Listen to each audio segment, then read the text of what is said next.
more bad news from in the world of blockchain.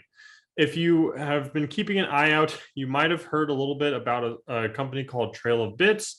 They recently were commissioned to do a report over the course of 2021 on blockchain, the technology, answering the question, is it centralized, right? What they found is that, yes, in many ways it is.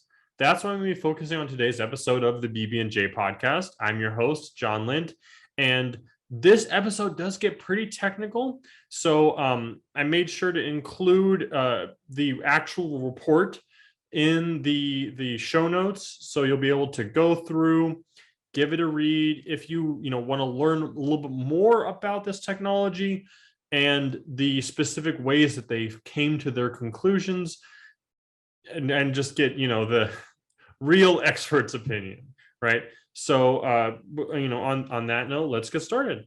So as I mentioned, according to the official report, quote, over the past year being 2021, Trail of Bits was engaged by the Defense Advanced Research Projects Agency, DARPA, to investigate the extent to which blockchains are truly decentralized.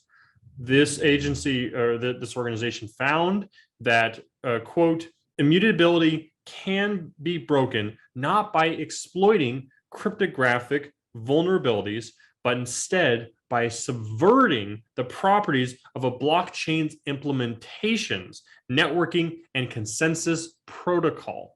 We show that a subset of participants can garner excessive centralized control over the entire system.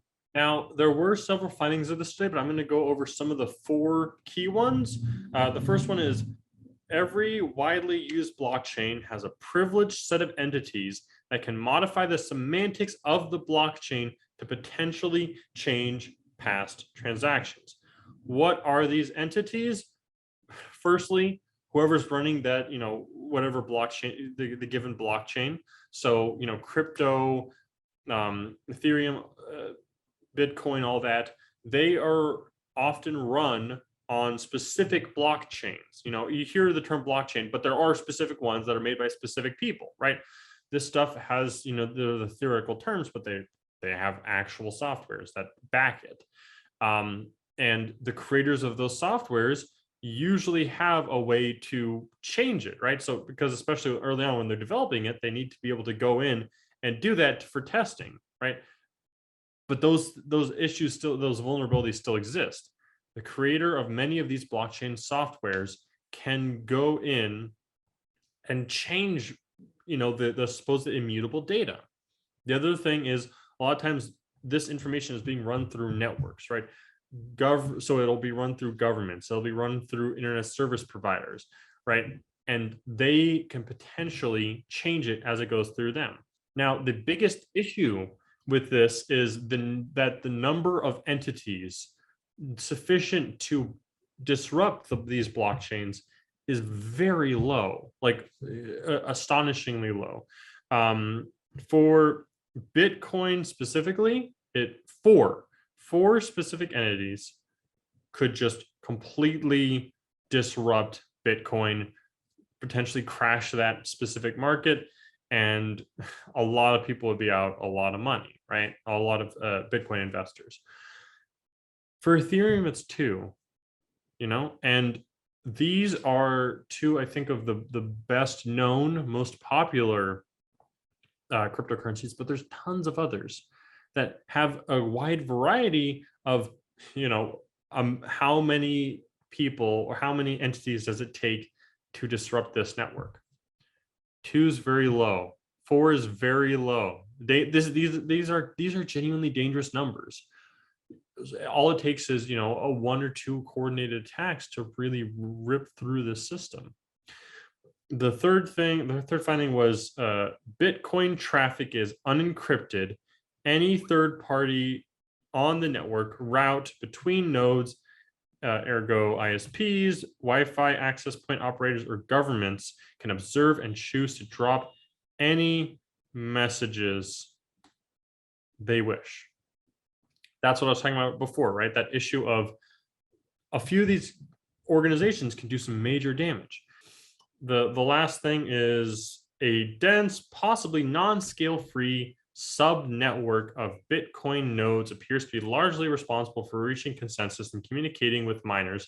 The vast majority of nodes do not meaningfully contribute to the health of the network. So this gets pretty technical, but I want you to think of it like a spider web, right? So a good spider web, all of we think of the little nodes, or like the little strands of web, they're all connected to each other and form like a netting so that anything that goes through gets caught, right? The same principle applies to a healthy network. You want things to be able to move around quickly and reach consensus.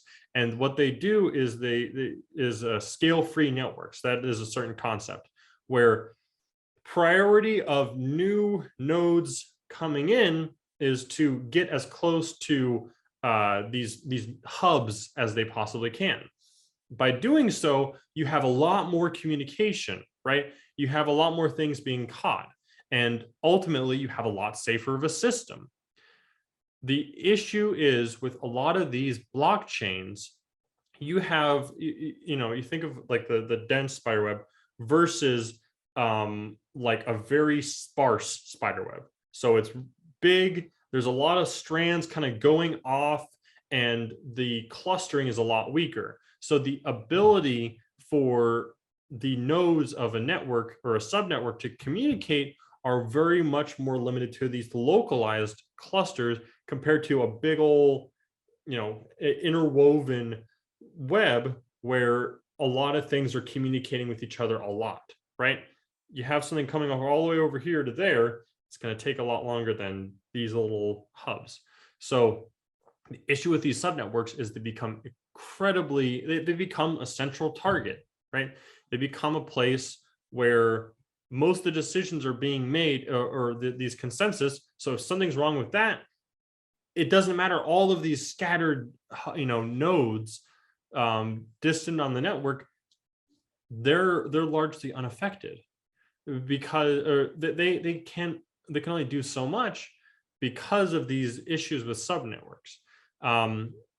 So like I said, I know that this is very technical, and if you do want to learn more about it, I would absolutely suggest checking out the link in the show notes, as I mentioned. But other than that, I'd like to thank you so much for listening and or watching. Make sure to like and subscribe, and I will see you next week.